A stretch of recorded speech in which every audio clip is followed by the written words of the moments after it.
የማቴዎስ ወንጌል ምዕራፍ 25 ከቁጥር 1 ጀምሮ። በዚያን ጊዜ መንግስተ ሰማያት መብራታቸውን ይዘው ሙሽራውን ሊቀበሉት የወጡ 10 ቆነጃጅትን ትመስላለች። ከእነርሱም 5ቱ ሰነፎች 5ቱም ልባሞች ነበሩ።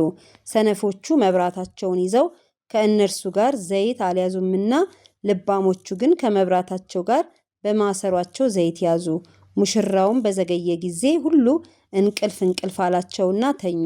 እኩለ ሌሊትም ሲሆን እነሆ ሙሽራው ይመጣል፣ ትቀበሉት ዘንድ ውጡ የሚል ሁካታ ሆነ። በዚያን ጊዜ እነዚያ ቆነጃጅት ሁሉ ተነሱና መብራታቸውን አዘጋጁ። ሰነፎቹም ልባሞቹም መብራታችን ሊጠፋብን ነው፣ ከዘይታችሁ ስጡን አሏቸው። ልባሞቹ ግን መልሰው ምናልባት ለእኛና ለእናንተ ባይበቃስ፣ ይልቅስ ወደሚሸጡት ሄዳችሁ ለራሳችሁ ግዙ አሏቸው። ሊገዙም በሄዱ ጊዜ ሙሽራው መጣ። ተዘጋጅተው የነበሩትም ከእርሱ ጋር ወደ ሰርግ ገቡ። ደጁም ተዘጋ። በኋላም ደግሞ የቀሩት ቆነጃጅት መጡና ጌታ ሆይ ክፈትልን አሉ። እርሱ ግን መልሶ እውነት እላችኋለሁ አላውቃችሁም አለ። ቀኒቱንና ሰዓቲቱን አታውቁምና እንግዲህ ንቁ። ወደ ሌላ አገር የሚሄድ ሰው ባሮቹን ጠርቶ ያለውን ገንዘብ እንደሰጣቸው እንዲሁ ይሆናልና፣ ለእያንዳንዱ እንደ አቅሙ፣ ለአንዱም 5 መክሊት፣ ለአንዱ 2፣ ለአንዱም 1 ሰጠና ወደ ሌላ አገር ወዲያው ሄደ። 5 መክሊትም የተቀበለው ሄዶ ነገደበት፣ ሌላም 5 አተረፈ። እንዲሁ 2 የተቀበለው ሌላ 2 አተረፈ። 1 የተቀበለው ግን ሄዶ ምድርን ቆፈረና የጌታውን ገንዘብ ቀበረ። ከብዙ ዘመንም በኋላ የእነዚያ ባሮች ጌታ መጣና ተቆጣጠራቸው። 5 መክሊት የተቀበለውም ቀረበና ሌላ 5 መክሊት አስረክቦ ጌታ ሆይ 5 መክሊት ሰጥተኸኝ ነበር፣ እነሆ ሌላ 5 መክሊት አተረፍኩበት አለ። ጌታውም መልካም አንተ በጎ ታማኝም ባሪያ፣ በጥቂቱ ታምነሃል፣ በብዙ ሾመሃለሁ፣ ወደ ጌታ ደስታ ግባ አለው። 2 መክሊትም የተቀበለው ደግሞ ቀርቦ ጌታ ሆይ 2 መክሊት ሰጥተኸኝ ነበር፣ እነሆ ሌላ 2 መክሊት አተረፍኩበት አለ። ጌታውም መልካም አንተ በጎ ታማኝም ባሪያ፣ በጥቂቱ ታምነሃል፣ በብዙ ሾመሃለሁ፣ ወደ ጌታ ደስታ ግባ አለው። 1 መክሊትም የተቀበለው ደግሞ ቀርቦ ጌታ ሆይ ካልዘራህበት የምታጭድ ካልበተንክበት የምትሰበስብ ጨካኝ ሰው መሆንህን አውቃለሁ። ፈራሁም፣ ሄጄም መክሊትህን በምድር ቀበርኩት፣ እነሆ መክሊትህ አለህ አለ። ጌታውም መልሶ እንዲህ አለው፣ አንተ ክፉና ሐኬተኛ ባሪያ፣ ካልዘራሁበት እንዳጭድ ካልበተንኩበትም እንድሰበስብ ታውቃለህን? ስለዚህ ገንዘቤን ለለዋጮች አደራ ልትሰጠው በተገባህ ነበር። እኔም መጥቼ ያለኝን ከትርፉ ጋር እወስደው ነበር። ስለዚህ መክሊቱን ውሰዱበት፣ 10 መክሊትም ላለው ስጡት፣ ላለው ሁሉ ይሰጠዋልና ይበዛለትማል፣ ከሌለው ግን ያው ያለው እንኳ ይወሰድበታል። የማይጠቅመውንም ባሪያ በውጭ ወዳለው ጨለማ አውጡት፣ በዚያ ልቅሶና ጥርስ ማፋጨት ይሆናል። የሰው ልጅ በክብሩ በሚመጣበት ጊዜ ከእነርሱም ጋር ቅዱሳን መላእክቱ ሁሉ በዚያ ጊዜ በክብሩ ዙፋን ይቀመጣል። አሕዛብም ሁሉ በፊቱ ይሰበሰባሉ። እረኛም በጎቹን ከፍየሎች የሚለይ እርስ በርሳቸው ይለያቸዋል። በጎችን በቀኙ ፍየሎችንም በግራው ያቆማቸዋል። ንጉሱም በቀኙ ያሉትን እንዲህ ይላቸዋል፣ እናንተ የአባቴ ብሩካን ኑ፣ ዓለም ከተፈጠረበት ጊዜ ጀምሮ የተዘጋጀላችሁን መንግስት ውረሱ። ተርቤ አብልታችሁኛልና፣ ተጠምቼ አጠጥታችሁኛልና፣ እንግዳ ሆኜ ተቀብላችሁኛልና፣ ታርዤ አልብሳችሁኛልና፣ ታምሜ ጠይቃችሁኛልና፣ ታስሬ ወደ እኔ መጥታችኋልና። ጻድቃንም መልሰው ይሉታል፣ ጌታ ሆይ ተርበህ አይተን መቼ አበላንህስ? ወይስ ተጠምተህ አይተን መቼ አጠጣንህ? እንግዳ ሆነህስ አይተን መቼ ተቀበልንህ? ወይስ ታርዘህ አይተን መቼ አለበስንህ? ወይስ ታመህ ወይስ ታስረህ አይተን መቼ ወደ አንተ መጣን? ንጉሱም መልሶ እውነት እላችኋለሁ ከሁሉ የሚያንሱ ከነዚህ ከወንድሞቼ ለአንዱ እንኳን ስላደረጋችሁት ለእኔ አደረጋችሁት ይላቸዋል። በዚያን ጊዜ በግራው ያሉትን ደግሞ ይላቸዋል፣ እናንተ እርጉማን ለሰይጣንና ለመላእክቱ ወደ ተዘጋጀ ወደ ዘላለም እሳት ከእኔ ሂዱ። ተርቤ አላበላችሁኝምና፣ ተጠምቼ አላጠጣችሁኝምና፣ እንግዳ ሆኜ አልተቀበላችሁኝምና፣ ታርዤ አላለበሳችሁኝምና፣ ታምሜ ታስሬም አልጠየቃችሁኝምና። እነርሱ ደግሞ ይመልሱና ጌታ ሆይ ተርበህ ወይስ ተጠምተህ ወይስ እንግዳ ሆነህ ወይስ ታርዘህ ወይስ ታመህ ወይስ ታስረህ መቼ አይተን አላገለገልንህም ይሉታል። ያን ጊዜ እውነት እላችኋለሁ ከሁሉ ከሚያንሱ ከነዚህ ለአንዱ ስላላደረጋችሁት ለእኔ ደግሞ አላደረጋችሁትም ብሎ ይመልስላቸዋል። እነዚያም ወደ ዘላለም ቅጣት፣ ጻድቃን ግን ወደ ዘላለም ሕይወት ይሄዳል። የማቴዎስ ወንጌል ምዕራፍ 26 ከቁጥር 1 ጀምሮ። ኢየሱስም እነዚህን ቃሎች ሁሉ በፈጸመ ጊዜ ለደቀ መዛሙርቱ ከ2 ቀን በኋላ ፋሲካ እንዲሆን ታውቃላችሁ፣ የሰው ልጅም ሊሰቀል አልፎ ይሰጣል አለ። በዚያን ጊዜ የካህናት አለቆች የሕዝብም ሽማግሌዎች ቀያፋ በሚባለው በሊቀ ካህናቱ ግቢ ተሰበሰቡ። ኢየሱስንም በተንኮል ሊያስይዙት ሊገድሉትም ተማከሩ። ነገር ግን በሕዝቡ ዘንድ ሁከት እንዳይነሳ በበዓል አይሁን አሉ። ኢየሱስም በቢታንያ በለምጻሙ በስምዖን ቤት ሳለ አንዲት ሴት ዋጋዋ እጅግ የበዛ ሽቱ የሞላው የአልባስጥሮስ ብልቃጥ ይዛ ወደ እርሱ ቀረበች። በማዕድም ተቀምጦ ሳለ በራሱ ላይ አፈሰሰችው።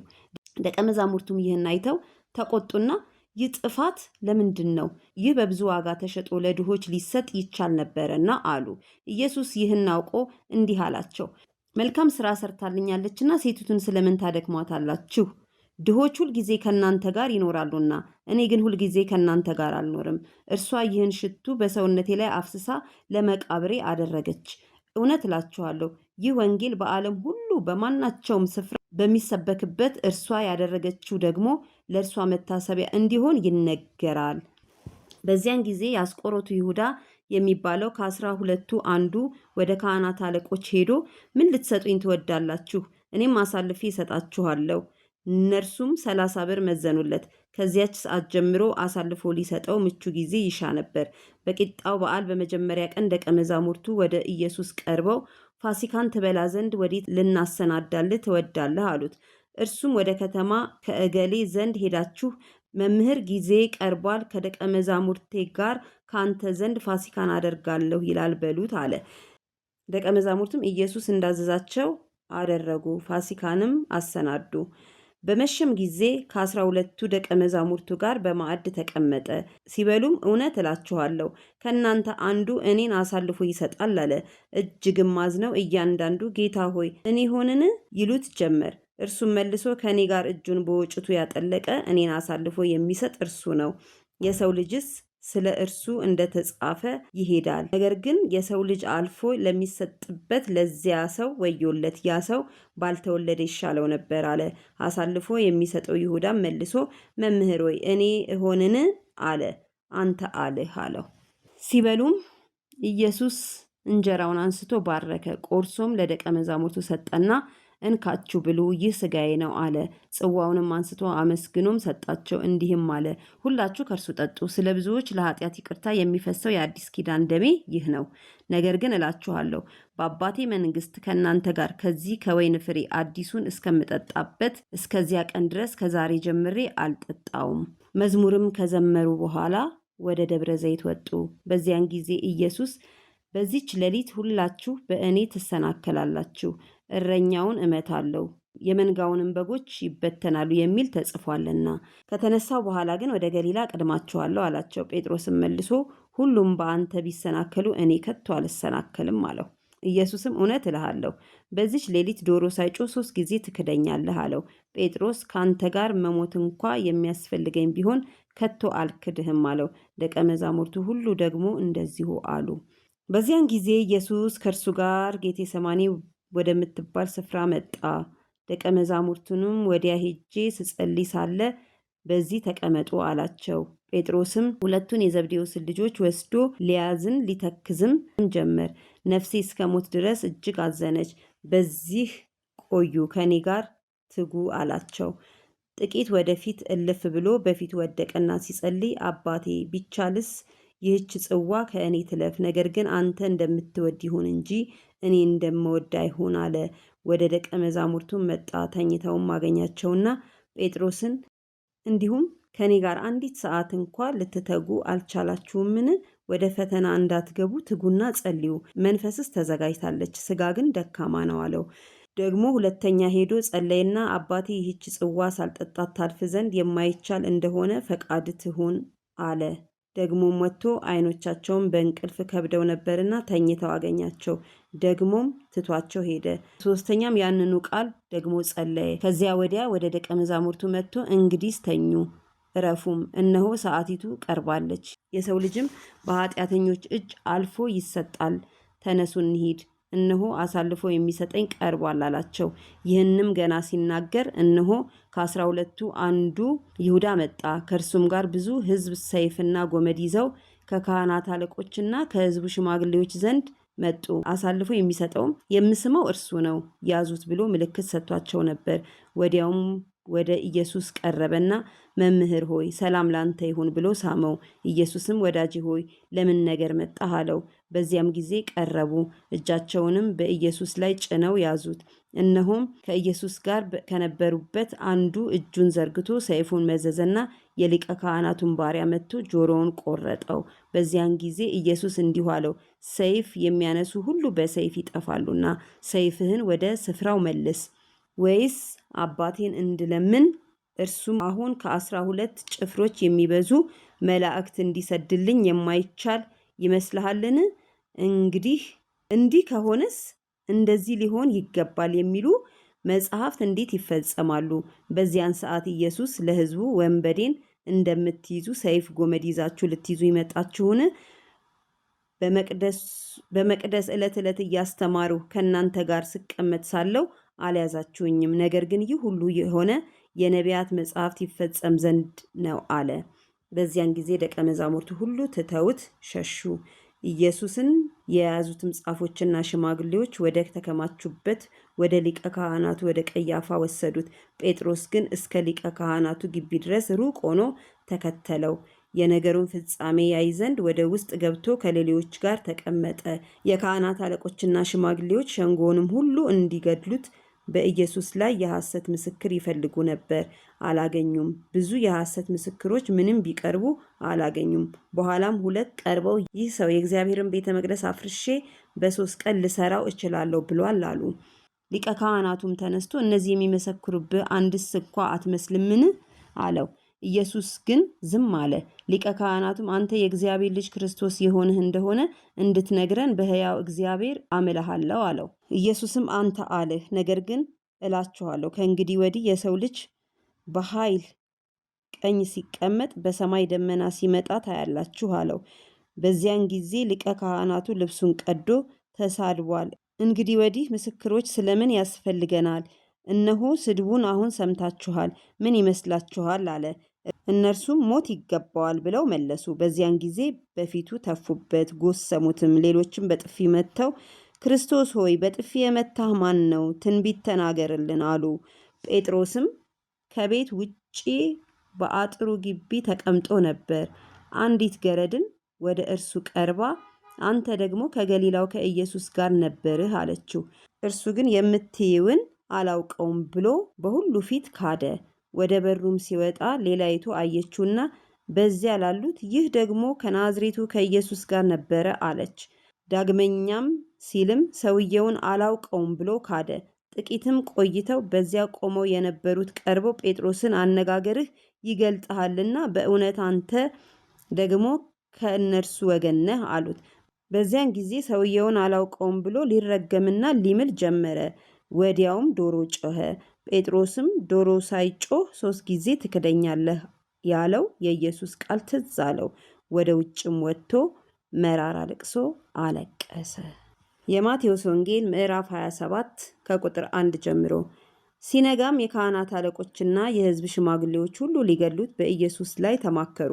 አስረውም ወሰዱት። ለገዢውም ለጴንጤናዊ ጲላጦስ አሳልፈው ሰጡት። በዚያን ጊዜ አሳልፎ የሰጠው ይሁዳ እንደተፈረደበት አይቶ ተጸጸተ። 30ንም ብር ለካህናት አለቆችና ለሽማግሌዎች መልሶ ንጹሕ ደም አሳልፌ በመስጠቴ በድያለሁ አለ። እነርሱ ግን እኛስ ምን አግዶን? አንተው ተጠንቀቅ አሉ። ብሩንም በቤተ መቅደስ ጥሎ ሄደና ታንቆ ሞተ። የካህናት አለቆችም ብሩን አንስተው የደም ዋጋ ነውና ወደ መባ ልንጨምረው አልተፈቀደም አሉ። ተማክረውም የሸክላ ሰሪውን መሬት ለእንግዶች መቃብር ገዙበት። ስለዚህ ያ መሬት እስከ ዛሬ ድረስ የደም መሬት ተባለ። በዚያን ጊዜ በነቢዩ በኤርምያስ የተባለው ከእስራኤል ልጆችም አንዳንዶች የገመቱትን የተገመተውን ዋጋ 30 ብር ያዙ። ጌታም እንዳዘዘኝ ስለ ሸክላ ሰሪ መሬት ሰጡት የሚል ተፈጸመ። ኢየሱስም በገዢው ፊት ቆመ። ገዢውም የአይሁድ ንጉሥ አንተ ነህን ብሎ ጠየቀው። ኢየሱስም አንተ አልህ አለው።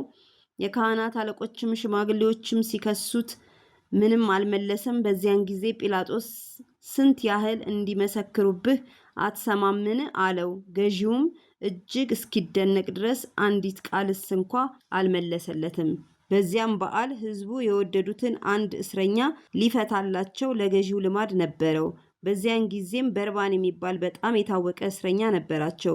እንግዲህ እነርሱ ተሰብስበው ሳሉ ጲላጦስ በርባንን ወይስ ክርስቶስን የተባለውን ኢየሱስን ማንኛውን ልፈታላችሁ ትወዳላችሁ አላቸው። በቅንዓት አሳልፈው እንደሰጡት ያውቅ ነበርና። እርሱም በፍርድ ወንበር ተቀምጦ ሳለ ስለ እርሱ ዛሬ በሕልም እጅግ መከራ ተቀብያለሁና በዚያ ጻድቅ ሰው ምንም አታድርግ ብላ ላከችበት። የካህናት አለቆችና ሽማግሌዎች ግን በርባንን እንዲለምኑ ኢየሱስን ግን እንዲያጠፉ ሕዝቡን አባበሉ። ገዢውም መልሶ ከሁለቱ ማንኛውን ልፈታላችሁ ትወዳላችሁ አላቸው። እነርሱም በርባንን አሉ። ጲላጦስ ክርስቶስ የተባለውን ኢየሱስን እንግዲህ ምን ላድርገው አላቸው። ሁሉም ይሰቀል አሉ። ገዢውም ምን ነው ያደረገው ክፋት ምንድን ነው አለ። እነርሱ ግን ይሰቀል እያሉ ጩኸት አበዙ። ጲላጦስም ሁከት እንዲጀመር እንጂ አንዳች እንዳይረባ ባየ ጊዜ ውሃ አንስቶ እኔ ከዚህ ጻድቅ ሰው ደም ንጹሕ ነኝ፣ እናንተ ተጠንቀቁ ሲል በሕዝቡ ፊት እጁን ታጠበ። ሕዝቡም ሁሉ መልሰው ደሙ በእኛና በልጆቻችን ላይ ይሁን አሉ። በዚያን ጊዜ በርባንን ፈታላቸው። ኢየሱስን ግን ገርፎ ሊሰቀል አሳልፎ ሰጠ። በዚያን ጊዜ የገዢው ወታደሮች ኢየሱስን ወደ ገዢው ግቢ ውስጥ ወሰዱት። ጭፍራውንም ሁሉ ወደ እርሱ አከማቹ። ልብሱንም ገፈው ቀይ ልብስ አለበሱት። ከሾህም አክሊል ጎንጉነው በራሱ ላይ በቀኝ እጁም መቃ አኖሩ። በፊቱም ተንበርክከው የአይሁድ ንጉሥ ሆይ ሰላም ላንተ ይሁን እያሉ ዘበቱበት፣ ተፉበትም። መቃውንም ይዘው ራሱን መቱት። ከዘበቱበትም በኋላ ቀዩን ልብስ ገፈፉት፣ ልብሱንም አለበሱት፣ ሊሰቅሉትም ወሰዱት። ሲወጡም ስምዖን የተባለ የቀሬናን ሰው አገኙ። እርሱንም መስቀሉን ይሸከም ዘንድ አስገደዱት። ትርጓሜው የራስ ቅል ስፍራ ወደሚሆን ጎልጎታ ወደሚባለው ስፍራ በደረሱ ጊዜም በሐሞት የተደባለቀ የወይን ጠጅ ሊጠጣ አቀረቡለት። ቀምሶም ሊጠጣው አልወደደም። ከሰቀሉትም በኋላ ልብሱን ዕጣ ጥለው ተካፈሉ። በዚያም ተቀምጠው ይጠብቁት ነበር። ይህ ኢየሱስ የአይሁድ ንጉሥ ነው የሚል የክሱን ጽሕፈት ከራሱ በላይ አኖሩ። በዚያን ጊዜ 2 ወንበዶች አንዱን በቀኝ አንዱንም በግራ ከእርሱ ጋር ሰቀሉ። የሚያልፉትም ራሳቸውን እየነቀነቁ ይሰድቡት ነበርና ቤተ መቅደስን የምታፈርስ በ3 ቀንም የምትሰራው ራስህን አድን፣ የእግዚአብሔር ልጅስ ከሆንክ ከመስቀል ውረድ አሉት። እንዲሁም ደግሞ የካህናት አለቆች ከጻፎችና ከሽማግሌዎች ጋር እየዘበቱበት እንዲህ አሉ፣ ሌሎችን አዳነ፣ ራሱን ሊያድን አይችልም። የእስራኤል ንጉሥ ከሆነ አሁን ከመስቀል ይውረድ፣ እኛም እናምንበታለን። በእግዚአብሔር ታምኗል፣ የእግዚአብሔር ልጅ ነኝ ብሏልና ከወደደውስ አሁን ያድነው። ከእርሱ ጋር የተሰቀሉት ወንበዶች ደግሞ ያንኑ እያሉ ይነቅፉት ነበር። ከ6 ሰዓት ጀምሮ እስከ 9 ሰዓት ድረስ ምድር ሁሉ ላይ ጨለማ ሆነ። በ9 ሰዓትም ኢየሱስ ኤሎሄ ኤሎሄ ሳማ ሰበቅታኔ ብሎ በታላቅ ድምፅ ጮኸ። ይህም አምላኬ አምላኬ ስለምን ተውከኝ ማለት ነው። በዚያም ከቆሙት ሰዎች ሰምተው ይህስ ኤልያስን ይጠራል አሉ። ወዲያውም ከእነርሱ አንዱ ሮጠ፣ ሰፍነግም ይዞ ሆምጣጤ ሞላበት፣ በመቃም አድርጎ አጠጣው። ሌሎቹ ግን ተው፣ ኤልያስ መጥቶ ያድነው እንደሆነ እንይ አሉ። ኢየሱስም ሁለተኛ በታላቅ ድምፅ ጮሆ ነፍሱን ተወ። እነሆም የቤተ መቅደስ መጋረጃ ከላይ እስከታች ለ2 ተቀደደ። ምድርም ተናወጠች፣ አለቶችም ተሰነጠቁ፣ መቃብሮችም ተከፈቱ። ተኝተው ከነበሩትም ከቅዱሳን ብዙ ሥጋዎች ተነሱ። ከትንሣኤውም በኋላ ከመቃብሮች ወጥተው ወደ ቅድስት ከተማ ገቡና ለብዙዎች ታዩ። የ100 አለቃም ከእርሱ ጋር ኢየሱስን የሚጠብቁ መናወጡንና የሆነውን ነገር አይተው ይህ በእውነት የእግዚአብሔር ልጅ ነበረ ብለው እጅግ ፈሩ። ኢየሱስን እያገለገሉ ከገሊላ የተከተሉት ብዙ ሴቶች በሩቅ ሆነው ሲመለከቱ በዚያ ነበሩ። ከእነርሱም መግደላዊት ማርያምና የያዕቆብና የዮሳ እናት ማርያም የዘብዴዎስም የልጆቹ እናት ነበሩ። በመሸም ጊዜ ዮሴፍ የተባለው ባለጠጋ ሰው ከአርማትያስ መጣ። እርሱ ደግሞ የኢየሱስ ደቀ መዝሙር ነበረ። ይኸውም ወደ ጲላጦስ ቀርቦ የኢየሱስን ሥጋ ለመነው። ጲላጦስም እንዲሰጡ ታዘዘ። ዮሴፍም ሥጋውን ይዞ በንጹሕ በፍታ ከፈነው፣ ከዓለት በወቀረው በአዲሱ መቃብርም አኖረው። በመቃብሩም ደጃፍ ታላቅ ድንጋይ አንከባሎ ሄደ። መግደላዊት ማርያምም ሁለተኛይቱም ማርያም በመቃብሩ አንጻር ተቀምጠው በዚያ ነበሩ። በማግስቱ ከመዘጋጀት በኋላ በሚሆነው ቀን የካህናት አለቆችና ፈሪሳውያን ወደ ጲላጦስ ተሰበሰቡና ጌታ ሆይ የአሳች በሕይወቱ ገና ሳለ ከ3 ቀን በኋላ እነሳለሁ እንዳለ ትዝ አለን። በማግስቱም ከመዘጋጀት በኋላ በሚሆነው ቀን የካህናት አለቆችና ፈሪሳውያን ወደ ጲላጦስ ተሰበሰቡና ጌታ ሆይ የአሳች በሕይወቱ ገና ሳለ ከ3 ቀን በኋላ እነሳለሁ እንዳለ ትዝ አለን። እንግዲህ ደቀ መዛሙርቱ መጥተው በሌሊት እንዳይሰርቁ ለሕዝቡም ከሙታን ተነሳ እንዳይሉ የኋለኛይቱ ስህተት ከፊተኛይቱ ይልቅ የከፋች ትሆናለችና መቃብሩ እስከ 3ኛ ቀን ድረስ እንዲጠበቅ እዘዝ አሉት። ጲላጦስም ጠባቆች አሏችሁ፣ ሄዳችሁ እንዳወቃችሁ አስጠብቁ አላቸው። እነርሱም ሄደው ከጠባቆች ጋር ድንጋዩን አትመው መቃብሩን አስጠበቁ። የማቴዎስ ወንጌል ምዕራፍ 28 ከቁጥር 1 ጀምሮ።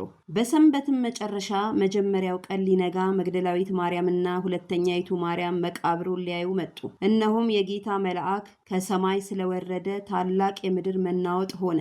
ቀርቦም ድንጋዩን አንከባሎ በላዩ ተቀመጠ። መልኩም እንደ መብረቅ፣ ልብሱም እንደ በረዶ ነጭ ነበረ። ጠባቆቹም እርሱን ከመፍራት የተነሳ ተናወጡ፣ እንደ ሞቱም ሆኑ። መልአኩም መልሶ ሴቶቹን አላቸው፣ እናንተስ አትፍሩ፣ የተሰቀለውን ኢየሱስን እንድትሹ አውቃለሁና እንደተናገረ ተነስቷል፣ በዚህ የለም። የተኛበትን ስፍራ ኑና እዩ። ፈጥናችሁም ሂዱና ከሙታን ተነሳ፣ እነሆም ወደ ገሊላ ይቀድማችኋል፣ በዚያም ታዩታላችሁ ብላችሁ ለደቀ መዛሙርቱ ንገሯቸው። እነሆም ነገርኳችሁ። በፍርሃትና በታላቅ ደስታም ፈጥነው ከመቃብር ሄዱ፣ ለደቀ መዛሙርቱም ሊያወሩ ሮጡ። እነሆም ኢየሱስ አገኛቸውና ደስ ይበላችሁ አላቸው። እነርሱም ቀርበው እግሩን ይዘው ሰገዱለት። በዚያን ጊዜ ኢየሱስ አትፍሩ፣ ሄዳችሁ ወደ ገሊላ እንዲሄዱ ለወንድሞቼ ተናገሩ፣ በዚያም ያዩኛል አላቸው። ሲሄዱም ሳሉ እነሆ ከጠባቆቹ አንዳንድ ወደ ከተማ መጥተው የሆነውን ሁሉ ለካህናት አለቆች አወሩ። ከሽማግሎቹም ጋር ተሰብስበው ተማከሩና ለጭፍሮች ብዙ ገንዘብ ሰጥተዋቸው እኛ ተኝተን ሳለን ደቀ መዛሙርቱ በሌሊት መጥተው ሰረቁት በሉ። ይህም በገዢው ዘንድ የተሰማ እንደሆነ እኛ እናስረዳዋለን፣ እናንተም ያለ ስጋት እንድትሆኑ እናደርጋለን አሏቸው። እነርሱም ገንዘቡን ተቀብለው እንዳስተማሯቸው አደረጉ። ይህም ነገር በአይሁድ ዘንድ እስከ ዛሬ ድረስ ሲወራ ይኖራል። 11ዱ ደቀ መዛሙርት ግን ኢየሱስ ወዳዘዛቸው ተራራ ወደ ገሊላ ሄዱ። ባዩትም ጊዜ ሰገዱለት። የተጠራጠሩ ግን ነበሩ። ኢየሱስም ቀረበና እንዲህ ብሎ ተናገራቸው፣ ስልጣን ሁሉ በሰማይና በምድር ተሰጠኝ። እንግዲህ ሂዱና አሕዛብን ሁሉ በአብ በወልድና በመንፈስ ቅዱስ ስም እያጠመቃችኋቸው ያዘዝኳችሁንም ሁሉ እንዲጠብቁ እያስተማራችኋቸው ደቀ መዛሙርት አድርጓቸው። እነሆም እኔ እስከ ዓለም ፍጻሜ ሁልጊዜ ከእናንተ ጋር ነኝ።